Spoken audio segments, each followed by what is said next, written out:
It's time for an At the Table with rolling dice and taking names. That's right, the original At the Table. And in this episode, the guys talk with Game Toppers owner Kevin Burky, who tells us about the cost of doing business during these trying times.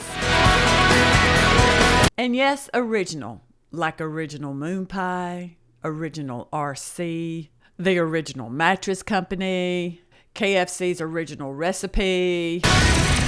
Hello and welcome to episode 257, the original At the Table with Marty and Tony. And we are so excited tonight to have the owner and CEO of Game Toppers, Mr. Kevin Burky. Oh, shoot. See, Kevin, I screwed it up. Burky. Burky. So I always call you Burky or Kevin and never by your last name. It's so much better, and I don't really care. Just don't call me late for supper. Oh, boom, boom. Kevin, welcome to the show, buddy. This is exciting. Oh, I'm so glad to be here. I love you guys. You know, we've been friends for a long time, but I just the other day I went out for a walk to take a little break, and I got a little bit of my fix of my favorite two old guys on the radio and podcasting world, and oh boy, I just feel rejuvenated after listening to you guys. Well, it has been a while since we've had the original At the Table episode. Don't shake your head, Tony. You know why I'm doing this. I know why you're doing it. It's because of what Dice Tower did. I mean, everybody, they take the original from us, and that's okay. We can be original. No. We are the original. We're the original At the Table. Well, we were the original Chit Chat too, but we'll let another group get that one too. But that's okay. And we are at the table. We are at the Game Topper table is what we're at. Yeah, so y'all, if you don't know anything about Game Toppers, Kevin, you've got a Kickstarter going on right now. You're calling it your Kickstarter 3.5. For people who have no clue what a Game Topper is, give us the speeds and feeds, man. Give me your elevator pitch of what you can provide for us as gamers. Really, all Game Toppers is a portable gaming table that it's a topper that sits on top of your existing table, converts it into a high-quality board gaming table with thematic game mats, all kinds of styles, accessories, cup holders, all the features of a full functioning table. And now we even have leg kits, so it can be standalone table with dining covers. And our brand has gotten quite large, so there's a lot of different things that gamers will just love. And it all came from the love of the hobby and tricking out games. You've got leaves, like you said, legs. But my favorite part are the variety of mats that you have. Those mats are, I posted on Instagram when Marty gave me the password again, and I showed a puzzle going in of, I'm doing this Thunderworks puzzle, and my wife loves it because, she's not having to try to pick up the pieces. She can push down on the mat. It's amazing. Marty came over, and the Game Topper mat was Scotch guarded. And so when he spills his drink, we're good to go. I don't have to worry about anything. Oh, dude, yeah, the mats. So we're very fortunate to have a mat that's covering our game table. Now, we have one of the original Geek Chic tables that doesn't even exist anymore, and that felt was all messed up, Kevin. You provided us with the mat, and my family absolutely loves it. It's stitched on the edges. It feels good. It's thick. So, yes, you sell an amazing game topper, but those mats, too, are so good because if it's like, I already have a place to play, I just need a good mat. And you have a bunch of different sizes. Oh, tell me more. You are massaging my heart. No, I tell you, it's really true. I love the environment of gaming. And so having a thematic element with our mats, and we've spared no expense to hire some of the industry's best board game artists. And we're going to have a bunch more, but on our last Kickstarter, we had Vincent Dutray do our great wall, and this thing is gorgeous. And what a gem of a fellow to work with. He lives in Korea, by the way. I didn't know that. He's a Frenchman, but he lives in Korea. And there was actually a period of time where I was working with him on the art direction, and he paints on canvas. He doesn't do digital work. Whoa. It's canvas. And he actually had to back off his project for 3 weeks because of humidity. Crazy, right? Little fun fact. I had no clue. That is pretty amazing. And his style, people, you just said, hey, we're doing Vincent Dutray, and they said, give it to me. They hadn't even seen the art. They just said, give it to me. He has a very unique art style. It is so cool that now some of the well-known artists in the board game industry you recognize by the style. Kevin Dutray is one. Ian O'Toole is another one. And oh my gosh, Ian's awesome. I forgot Beth? the gentleman's name, Kawani. Michael Menzel. Yeah, but oh my gosh, I forgot. Wow, the gentleman's name. you can't. It's good that they're getting recognized and you're forgetting the name, but you can go search. Well, no, I'm sorry. So I remember he did the Overlight RPG for Renegade Games, but he's done a bunch of stuff. He has a very colorful. Kwanchai Moria. Thank you, Kevin. So yes, all these artists that now it's like, oh, that that's a Morian, that's an O'Toole, that's a Dutre. That's just really cool. Funny, really quick story. We can move on, but our last Kickstarter, we did this pirate mat. Jaroslav Radecki, he's a Polish artist and a professor of art in Poland. He did Reavers of Midgard, by the way, the art. So he did our Viking mat, and we used that same art style. So it's like crazy awesome for Viking games. But then we did the pirate mat, and this was such a fun thing. It was a little mini collaboration on the idea with Jamie Keggy from the Secret Cabal Gaming podcast. And I got the idea. I sketched it out. I sent it to him. He loved it. Well, we were just recently playing Dead Reckoning from AEG. And this is Ian O'Toole, right? Yep. Beautiful artwork on that box. Crazy awesome presents on the table. We had it on our Viking mat. John Zinzer, the owner of AEG, he says, Burky, I got to have that mat. Ian O'Toole messages me, Burky, I got to have that mat.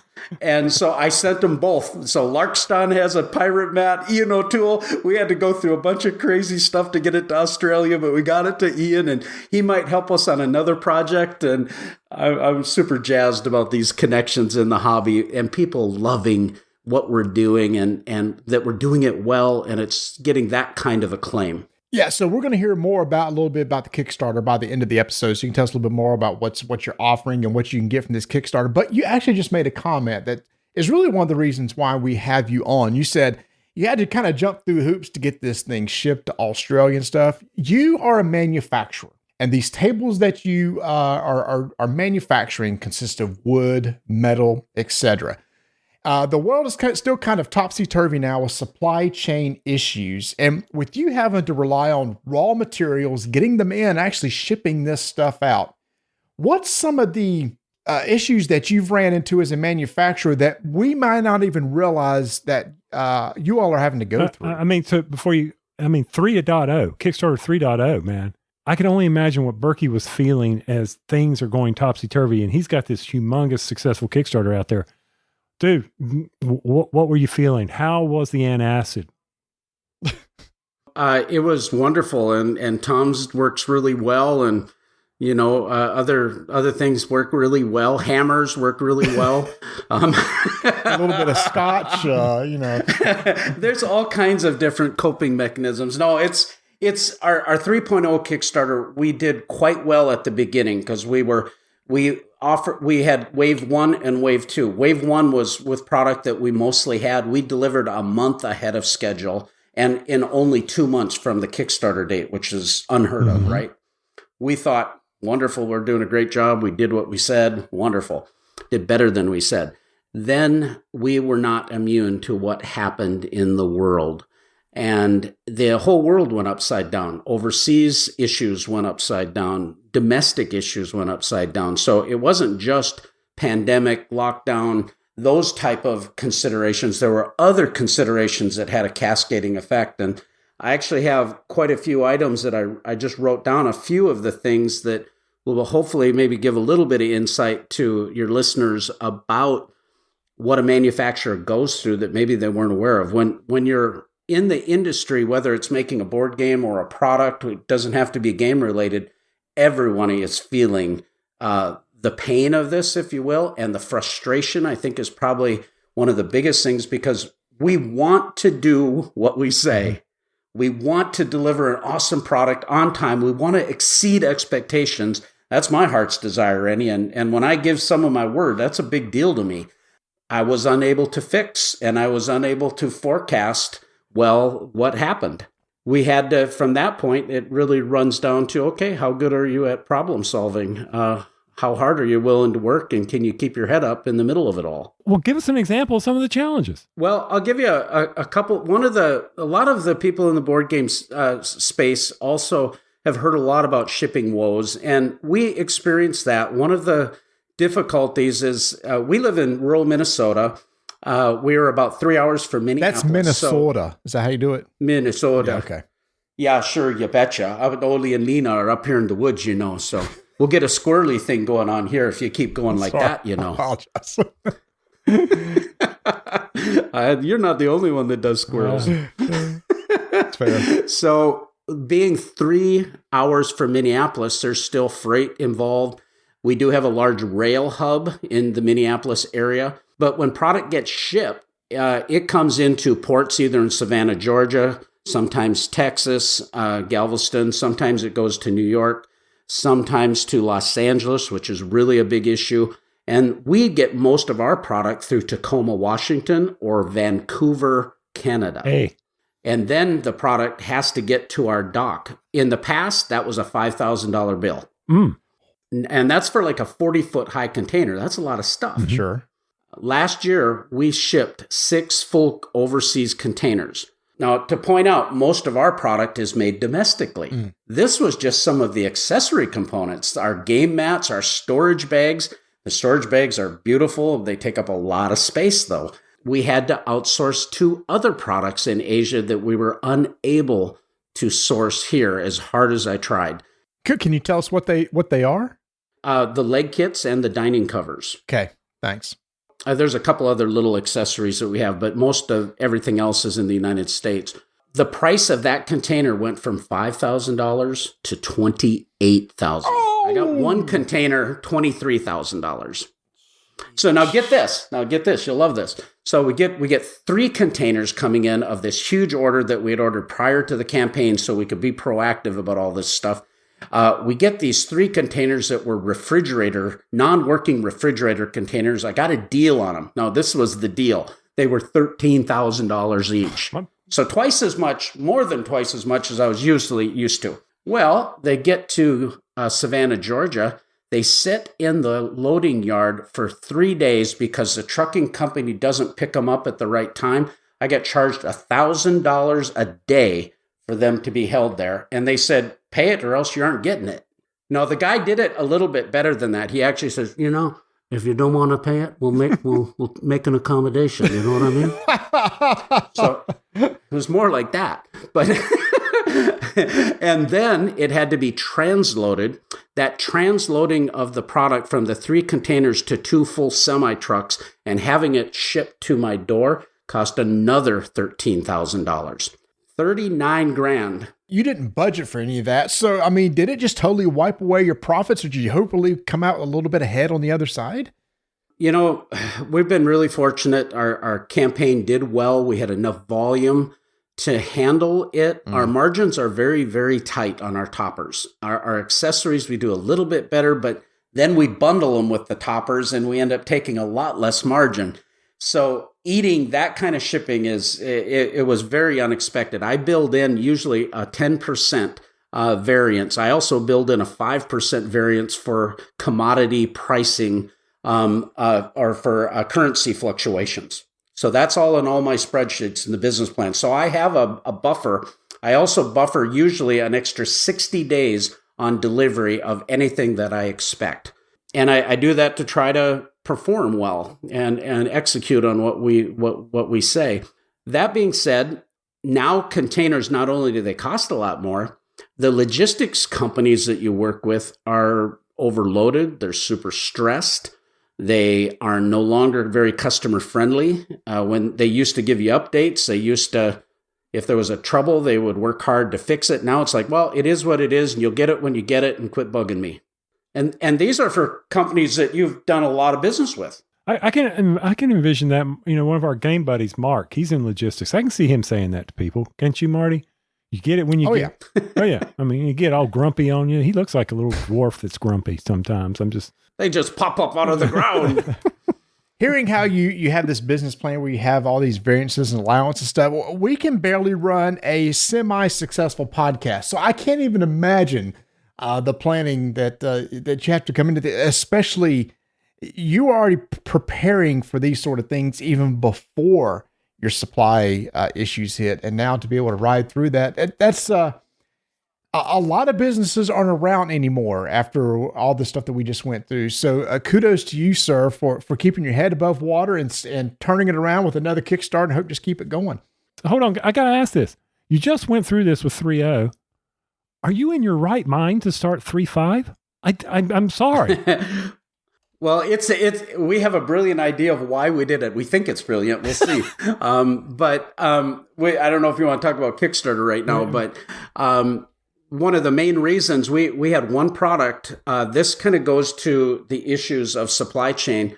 We had our dining cover. We had two companies that prototyped our dining cover. We had one company that made the Lord Burkton and J.J. Burkton mat racks out of this high density, high resin, low moisture MDF. This is not an MDF that you get at Home Depot or Lowe's. Okay. Mm-hmm. It's used in commercial applications like hotels and hospitals. And then it's electrified and powder coated. Very sophisticated process. Very few people are doing it, but it's fantastic. We actually had the idea from you, Marty, to make the Connellson. Hey, I'm proud of this, Burky, so I got to say this. The only product in the Game Toppers catalog to utterly fail, and it was my idea. So, see, that's why I don't run a business. What did you do? So I thought it was a good idea. What is the Connellson, y'all? The Connellson. So Game Toppers has this incredible storage unit for storing these big game mats that you put on the table. I thought, dude, I have a lot of little game mats used for card games, the small ones that people use in Magic and stuff. It'd be cool to have a place to store those. And you said, yeah, you're right. We're going to do it. Yeah, Marty, nobody bought those. So here's a free one just to get it out of the warehouse because it's just taking up space now. It's true. Oh, it's true. I think he didn't even try to sugarcoat it, Tony. I tell you, I think it's still a good idea. I think I wasn't able to execute it well enough to make it sell. It just cost me too much to make them. And when we had them on the campaign, there wasn't a big demand. And that's one big issue about manufacturing. You do nothing in small quantities. Everything. I mean, even if you're buying tchotchkes to give away to your listeners, you got to buy 144 of them to even get a halfway decent price on it. Mm-hmm. You don't get to buy 10 of them. Mm-hmm. Well, it's much worse when you're manufacturing. Well, when you're talking about supply chain related issues, many of these things have a cascading effect. Take a board game. You've got plastic miniatures, plastic components. Maybe you have wood components. You have cardboard components. Maybe you decided to offer this beautiful, beautiful little statue like Arcane Wonders did for their Foundations of Rome, baby. He's showing it to us right now, y'all. This is the beauty of a podcast. This is friggin' amazing for you listeners. It's bronze. It's washed. It's hefty. It's got a little rubber base on it. What if you can't get the rubber? Yeah. It holds up the whole project. Well, what if you can't get the metal, or what if that factory is behind and it throws everything off? Well, in the last 2 years, manufacturing domestically has been a challenge and globally has been a challenge. There's been logistical problems with factories being shut down. For instance, in Asia, they were having huge power grid. You probably know some of this, you guys being electrical engineers and gurus. I mean, they were shutting down factories for half of the day because they were conserving power. And I know there's a lot of issues about that, but we had lockdowns. We had our manufacturer here in Fergus Falls that makes our toppers and assembles them. They have 100 employees. They were having a hard time getting half of their people in work. Mm-hmm. Well, that affected problems.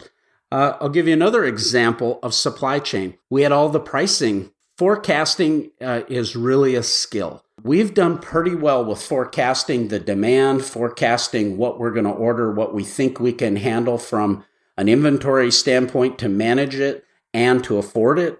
We've done really well since 2017 with those thought processes. This year, last year it went all the heck. Our company that makes these, they buy a certain amount of material ahead of time so the inventory's in stock. But prior to the Kickstarter, we go through this intensive pricing model to check every component. We double source a lot of the products so we're not up against it if there's a problem.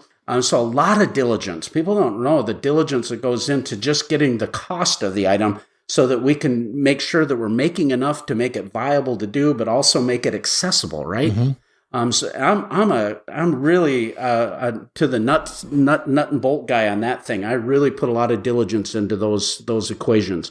Our manufacturer does as well. Kickstarter runs. We have a great campaign. Late Pledge Matter runs. Getting ready to place all the orders. Guess what?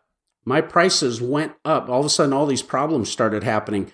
My aluminum went up 16%. That's made in Michigan. The shipping of the truck, we had 3 semi-loads of aluminum coming from Michigan to Minnesota. Normally would cost $500 to $600. That went up to $2,800 a truck just to get the raw materials to the powder coater in Minneapolis. And then it had to be trucked again to Fergus Falls. Gosh, dude. I was going to ask you, because you talked a lot about the shipping, and I was very curious about just your raw materials and the stuff that you had to deal with. So you were hit along the entire supply chain from manufacturing to shipping to assembly. Yes, and our manufacturer, they bought a certain amount of our floor material for the toppers made out of, it's a polymer called EPVC. It's an extruded polymer. It's very durable and it's washable and all that kind of stuff. The prices of that went up. We knew that. I purchased it anyway and just absorbed that cost. But when that order was placed, about 3 months before they were to start manufacturing, we were supposed to deliver in November, those Wave 2 items. Mm-hmm. And so in October, we were supposed to get the EPVC at the factory, and then toppers are going to be manufactured. I get a call. He says, we were checking on our order, and the company pulled what's called a force majeure. In other words, they just said, we are not honoring your purchase order. We do not have enough material for it, and the price has doubled, and they canceled an entire order. It was 3 semi-loads of material. And my manufacturer said, Burky, we had no way of knowing.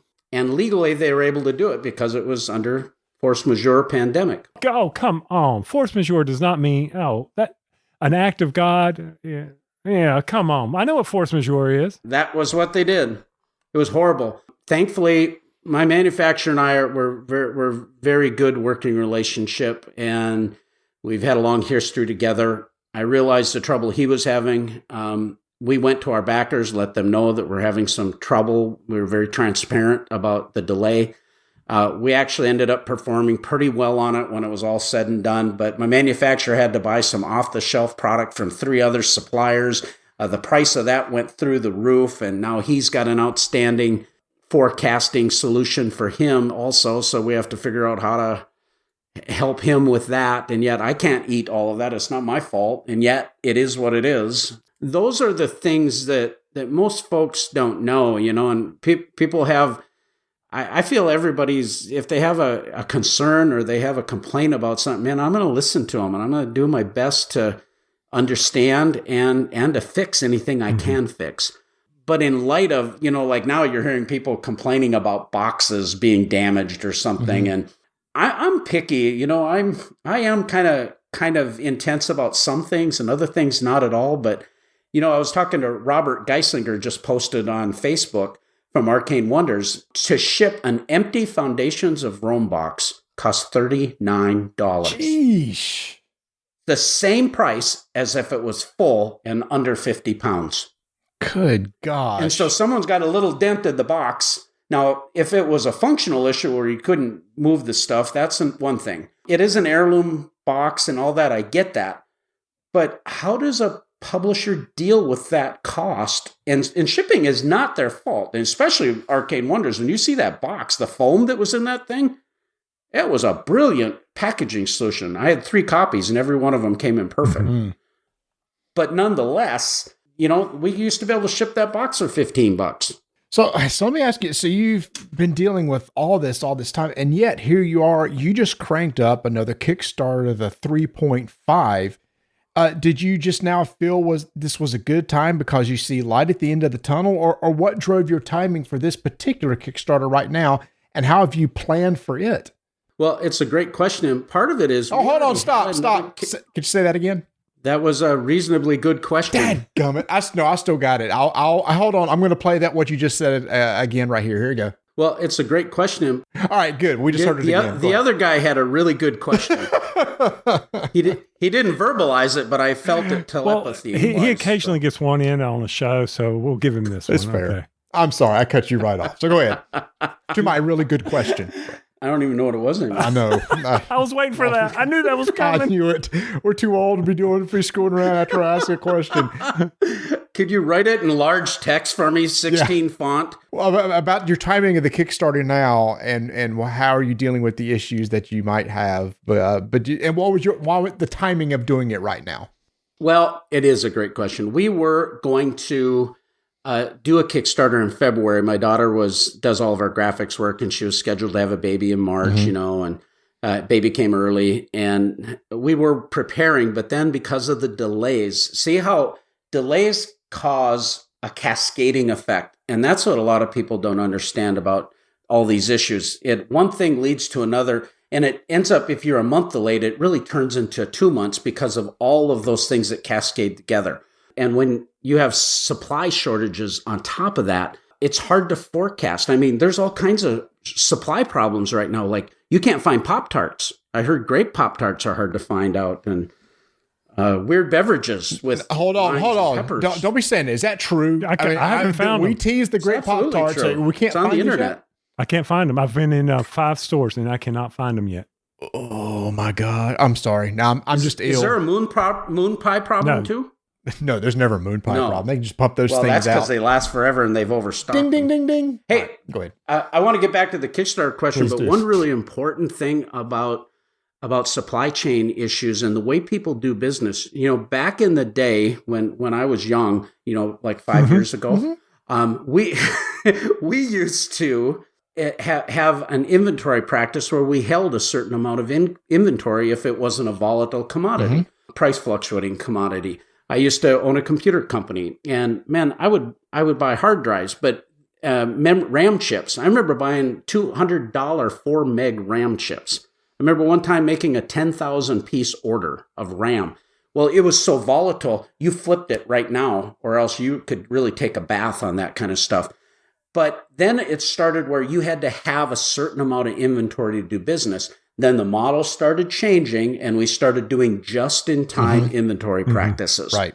And everybody pretty much, because everything was available. Well, all of a sudden, nothing's available. You can't get chips for the cars, so the cars are sitting on a parking lot somewhere, can't be shipped. And when we used to have inventory, now we don't have inventory. So you're seeing a cascading problem by people are overstocking and going back to an inventory practice because they don't want to be out of business. Right. That makes the problem compounded with the port congestion, with all of those supply issues, transportation, cost, demand, all of that. So on this current Kickstarter. Oh, yeah, we're coming back to that. We're going to get there. We're still a great question. I still have that one. The reason why we did this, we had purchased a lot of aluminum. EPVC flooring was then later purchased at a higher price, but it was purchased. Wood products for some of our luxuriant products. Our mold-injected products come out of Wisconsin. This is fantastic mold-injected cup holders and dice towers. And you saw this at TantrumCon. This awesome. Yeah, what he's holding up tray. is a really cool tray that they're going to be offering that has, it's a circle, but there's a lot of little nice nooks and places to put cards and bits and everything, and to sit in the middle of the table and pass it around. It also makes a cute hat. Well, it's got the Game Topper image in the center of it. He designed it to look like the Game Topper image. It's pretty fun. We're going to actually get a Lazy Susan bottom for underneath it, too, so it can hold on a second. Hold on. That was a Game Topper image. Pull that back out of He here. didn't even notice That's really it. a Game Topper image? Yeah. Let me see that. It's a hat. Oh my gosh. I didn't notice that. It's kind of like a bell for Arby's, okay? I didn't notice that the shape of the compartments and everything make up your logo with the top hat. Wow. Oh my gosh. Wow.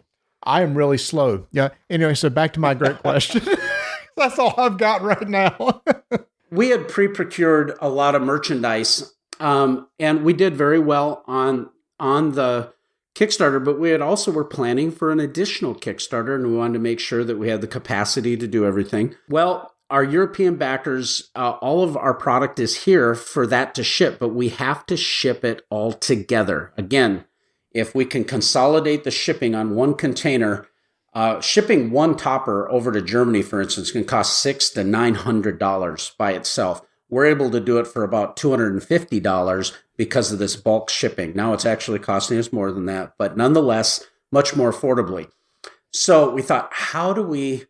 They're delayed till July when all of our dining covers come in. These are these MDF product we were talking with that we were unable to manufacture in the United States. And I even went so far as to research Canada and try to get it manufactured there. Talk to all kinds of economic development leaders in different provinces, followed up tons of leads, and everything ran into the same dead-end problem. I spent 3 weeks just trying to explore that option. It ultimately ended up having to make these in Asia, but from actually turned into a fantastic situation with a company that has 5 major factories that specialize in this. So they're actually experts at this process. So I think it's going to really work out for good, but it took a lot of time, and that delayed overseas backers. So that's going to happen in July, whether we had a Kickstarter or not.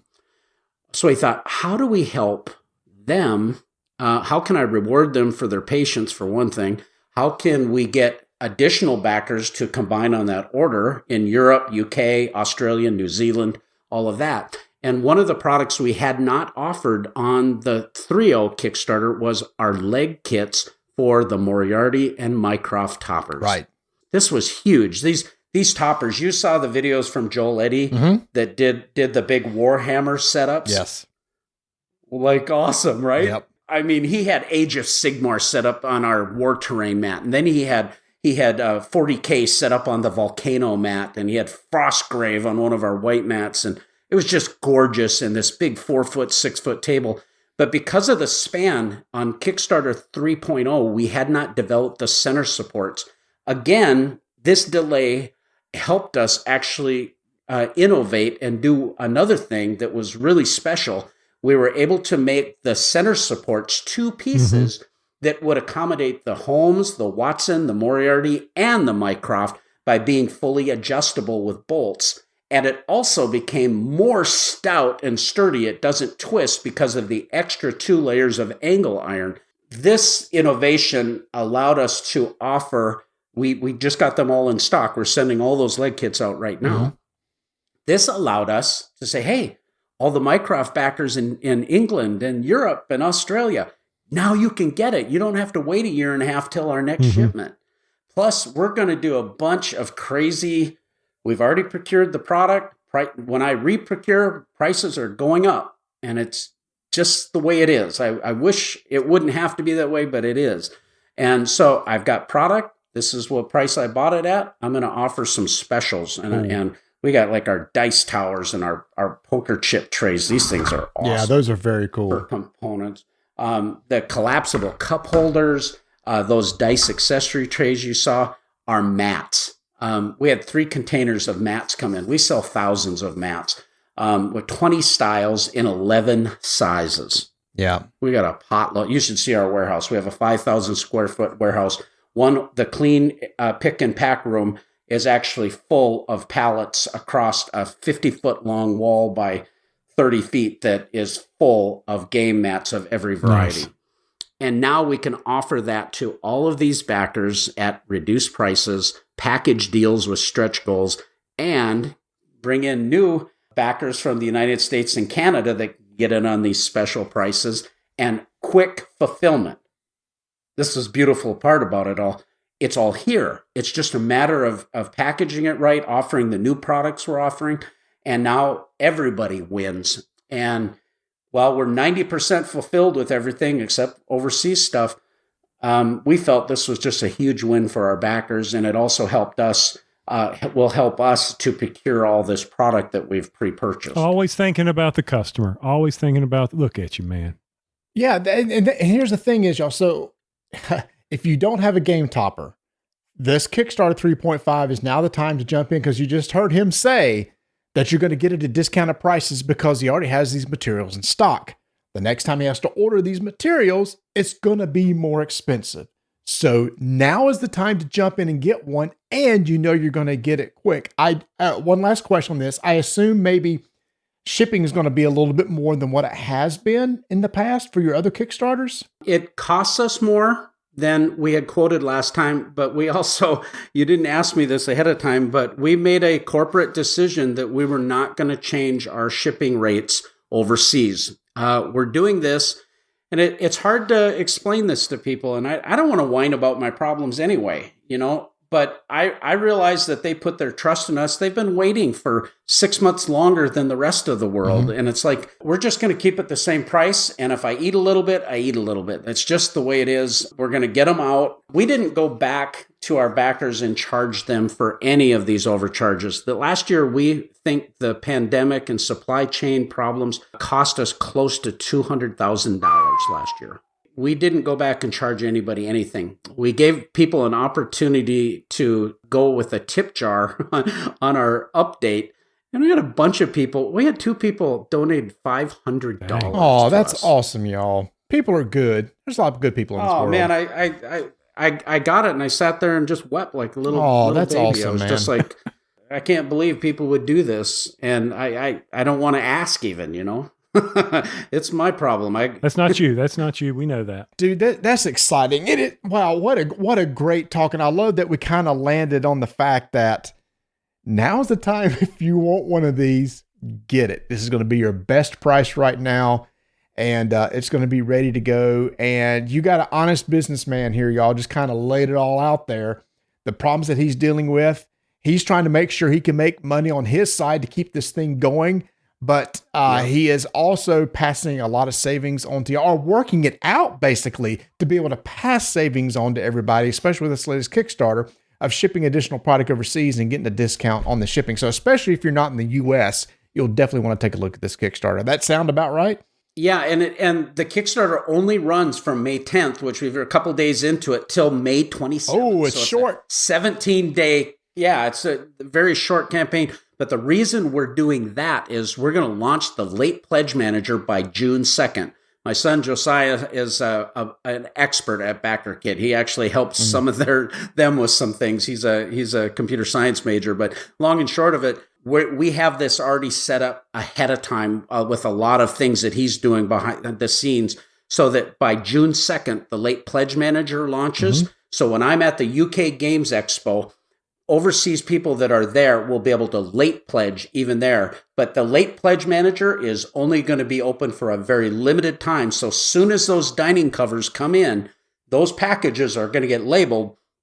That BackerKit is going to close down. Those prices are going to close down. And we're going to pack up all those orders. And we're going to be fulfilling all that stuff, we hope, in July overseas. And then in August, okay, the campaign's right now, May. In August, Canada and US is going to get all of their stuff, or at least the stuff is going to start shipping then.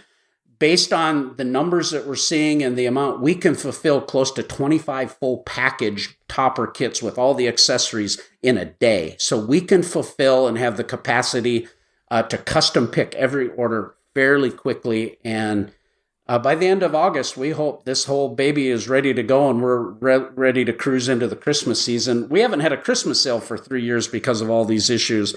And this year, we'll see what happens around Christmas. We might be able to offer some specialty items or something like that. I tell you, sitting at Tony's table was a wonderful experience. It is such a pleasure to play on this game top. Literally just having a rail and that nice mat just makes it all worthwhile. So I can't urge y'all enough. If you're interested, do it now. Now, Burky, before we let you go, man, as like we do on all of our original At the Table episodes, oh boy, we're going to have you hang around for our game of Rank 'em.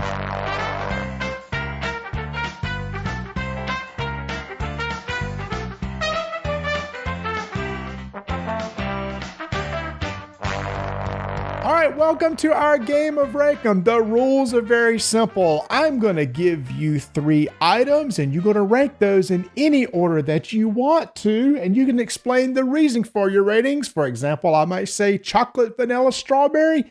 You give us the reasons for your rankings, and we'll just kind of go from there. Kevin, do you understand the rules of this game? This is a very good rule set. Very good teach. Yes, I think I understand. It's rare. It's rare from me. And most points don't win, so don't worry about that either. Tony, you want to kick us off, man? Sure. So for our first rank 'em, here you go, Kevin. Ice, snow, rain. Okay. Well, I'm going to say ice, number 1. Why? That sounds crazy. What? Snow, then rain, and then snow. Okay, the reason being is I live in Minnesota, and when the ice is thick, I mean, if I can get 12 inches of ice, my fish house is going out to Jewett Lake Road, my ATV, I'm pulling it up, and I'm ice fishing in the fish house. Yes, baby. It's also good for beverages. That makes total logical sense. So for me, I'm in the South. I don't want to deal with that stuff. So I'm going to go rain, snow, because I know with snow, at least I can get around a little bit and it'll be gone by tomorrow. And then ice, because you can't drive on that stuff and everything just shuts down around here. And then for me, it's going to be snow, rain, ice. For the power industry, snow's no big deal. It doesn't cause outages. Yeah. Rain, it loosens up all the buzzard crap that's on our towers and causes shorts. So I hate dealing with that. And our guys have to get up there and scrape it off. And then ice is the worst. It will take us out in a heartbeat. So that's my reasons. Marty? That's good reasons. All right, here's my first one. So Burky makes amazing beef jerky, y'all. Every once in a while when I see him at a con, he'll bring a bag of beef jerky. So here we go. Teriyaki peppered smoked. Oh, that's super easy. Smoked pepper teriyaki. Because I have 2 smokers, I love to smoke my jerky. I have my own Burke's Happy Mouth signature spice. I have a little spice company. I used to work as a professional chef years ago. You think you guys have tried my Happy Mouth spice, dude, right? I have bags of it. Like every time I see them, it's like, I need another bag, dude, because I use it on everything. I'm out. I know. Uh-oh. I need the recipe. I'll make my own. I just need the recipe. Nope, it's a secret. I know a guy. So, when did I ever refuse an accommodation? So I love to smoke all kinds of meats, but particularly the jerky. And then I really like pepper. So smoked pepper is really the real number 1. Teriyaki, I tend to not like sweet with my meat. I like more savory. Got it. Tony. Let's see. I'm going to go with teriyaki, pepper, smoke based on the cost in the grocery store. Teriyaki costs the most, and then pepper, and then smoke. You better not be in that. You better not be in that grocery store. It's on fire. Got it. And for me, I'm going to go smoked. I like all natural. I do like a sweet flavor, so I'm going to go teriyaki next, and then finally peppered. Tony, what's your next one? All right, seeing as how you caught me off guard here on these rankums, he's like, hey, we're going to do a rankum. I'm like, well, oh crap, I'm going to have to come up with some things. You know that every time we do an original at the table, there will be a rankum at the end. All right, so let's see if I can do this. Baseball cap, the little beanie, or a stovetop hat. That really was off the top of his head. It was. Literally. Did he say top hat? A stovetop hat. A Lincoln. A stovetop. Abraham Lincoln. A game top hat. I got to throw it back to you, dude. Well, okay. Gosh, now that screwed me up when you just said that. It would have been easy. It would have been cap and beanie. But now the game topper hat, that's pretty iconic for me. And yeah, it's game topper. It's a top hat. It's duh. And then baseball cap, but which I will normally wear. But we just got some new game topper baseball caps with the game topper logo. So it's 2 in 1. You need one of those, right? I need one of those. I love ball caps. Pick me. And then the beanie, because they're always falling off my head. I just soon have a fur hat up here in Minnesota for the winter than a beanie.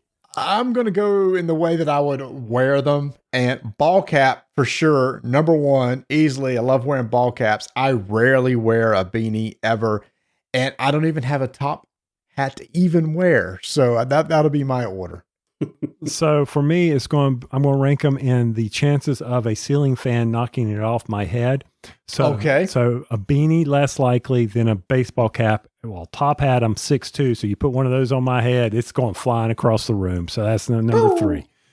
Nice. All right, sir. And for the final rankum, here we go. Thank goodness. Because it's themed around your tables. Sherlock, Watson, Moriarty. Oh, that's a great one. Oh, no. He said it again. That's 2 great ones in one night. That's 2 great ones on the original At the Table show. He's a man on fire. For me, it's the Watson, then the Holmes, and then the Moriarty. Okay. Reason being, Watson is 38 inches by 60 inches. 90% of the games I play, it's perfect for my reach. I love the way it fits on my table. The Sherlock Holmes is really close at 3 foot by 6 foot. Love that topper because it's a little bit longer and you get 3 people on each side. The Moriarty is awesome for countertop tables that are 4 foot by 4 foot or a round table. Works great for that, but I generally would prefer to play on a Watson, and that's my rankum. Oh, that's a good one. I thought it may be around your products. Tony? All right, get your beeper ready. You ready? Okay. I'm ranking them on what best completes this expression.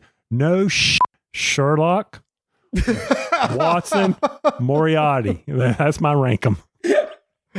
Wow. He put a lot of thought into that one. All right. So mine is actually based off the characters themselves. And actually, it's going to be based off one of my favorite TV shows of all time, and that's Sherlock. Have either of y'all watched Sherlock with Benedict Cumberbatch? No. Yep. Okay. So Kevin, so I'll talk to him. The actor who played Moriarty was amazing in that show. That guy was just ruthless. I mean, that actor portrayed that character so well. Sinister, really sinister. Yes. Yeah. So he's going to be my number 1. Number 2, I gotta give it to Sherlock. Benedict Cumberbatch played that character so well. But right in a close second, Marvin Freeman as Watson was also iconic. Every character on that show was so good. But man, when Moriarty is in the scene, he steals the scene. He did such a good job. Yeah, that's a good thought too. Yeah. And on our good thought. 3, I just got a quick compliment. I got a good, a great, and a good. Eric Summerer from the Dice Tower did the voice of Watson for our latest video, and we put together this video, and I did a scratch track for him. But if you mean like rapping video on the Kickstarter, rapping. Okay, scratch. No. We did a really Sherlock Holmesian themed speech. Anyway, he reprised his role as Watson. Oh, nice. And it's kind of a cool video. I think it's one of the best ones we've ever done. So if you haven't seen it, just check it out and then tell me if I'm crazy. Where can we find that video? You can find the video on our YouTube channel, Board Game Theater Game Toppers, or right on the top of our Kickstarter page. When you open that baby up, you'll see that beautiful Mycroft with the Warhammer setup, Age of Sigmar. Click that play button, and you've got 3 minutes of joy. Oh, wow. So now, where can people find the link to your Kickstarter? We will for sure have it in this our show notes, but if people were searching for it, I guess they can just go to Kickstarter and search for Game Toppers? Yep, Game Toppers 3.5. You'll find the latest campaign. You can go to GameToppersLLC.com and hit the Game Toppers Kickstarter link, or on Facebook, Twitter. All of the links you're seeing on our pages there at Game Toppers, they're all going to direct you right to that campaign. You cannot miss it. Oh, Kevin, this was exciting, man. I'm so glad we did this because I learned a lot, my friend. You are a very wise businessman. I wish we had like a lot more time, but it is late here and we're old men.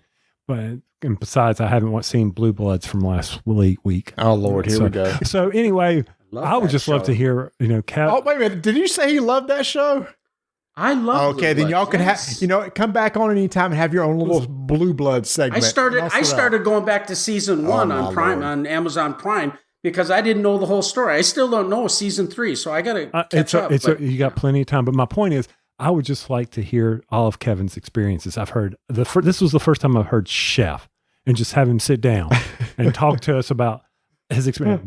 Computer company I knew about. Chef. Tony, you know what we need to do? What? Let's get him and Rob Davio on the show together. Oh yeah. Rob Davio is a big food guy too. He loves cooking and everything. We had these two connoisseurs. We could have a fun time. We've got a backer. His name is David Orse. And get this guy has one of our oak toppers. He takes it to people's home, provides them a thematic food meal that's thematic and a game teach, brings the game, brings the topper, brings the food, and gives them an entire evening. The guy's amazing. Wow. He's on our Game Topper Nation Facebook group. You got to go see this stuff. And this food is like crazy. It's gourmet, but it looks like good gourmet. You know what I mean? Yeah. Oh, that sounds so awesome. But Kevin also competes with us on podcasting, don't you, Kevin? Yeah. Where you got a podcast, man? Well, we have the Burky and Badger Board Game Babble show, but we're very obscure compared to the mighty Rolling Dice and Taking Names Board Game Geek nominated podcast. But Barry Doublet and myself, Barry's from France. We have friendship. 5 years we've been doing the show, and I always say never give a monkey a keyboard. And somehow we got 2 monkeys with keyboards, and we're still doing it. So, oh man, it was so great hearing from you. I'm going to be seeing you. I assume I'll probably see you. You'll see us at Gen Con, right? I'm not exactly sure about Gen Con, but I will be at Dice. Well, it's right in the middle of our fulfillment.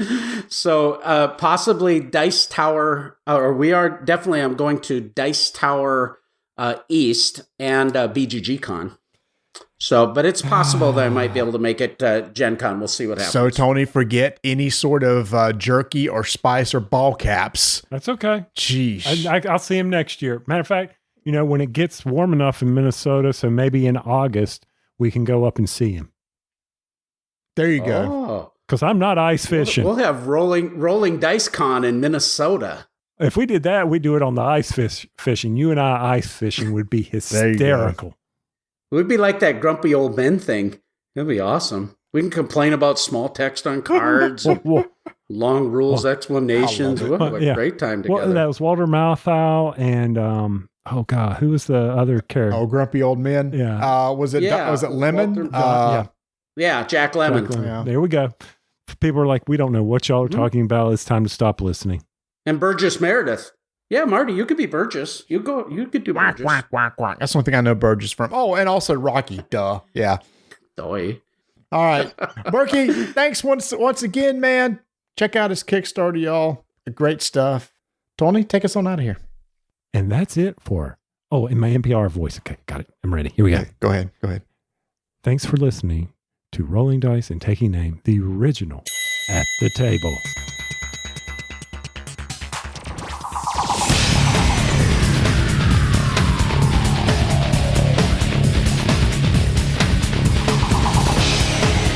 Hey y'all, thanks for listening and thanks to Kevin for coming on. Make sure to come back for our next episode when we cover some more games and a big announcement about the big event at Gen Con.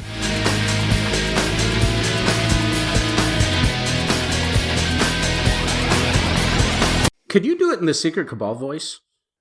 Thanks for listening to the original At the Table. Maybe you just need to sing it. Sing it in your... Okay, here we go. Sing another one. Just do the song instead. That was so... 2 original studs. Taste buds. The original At the Table. With the 2 original studs.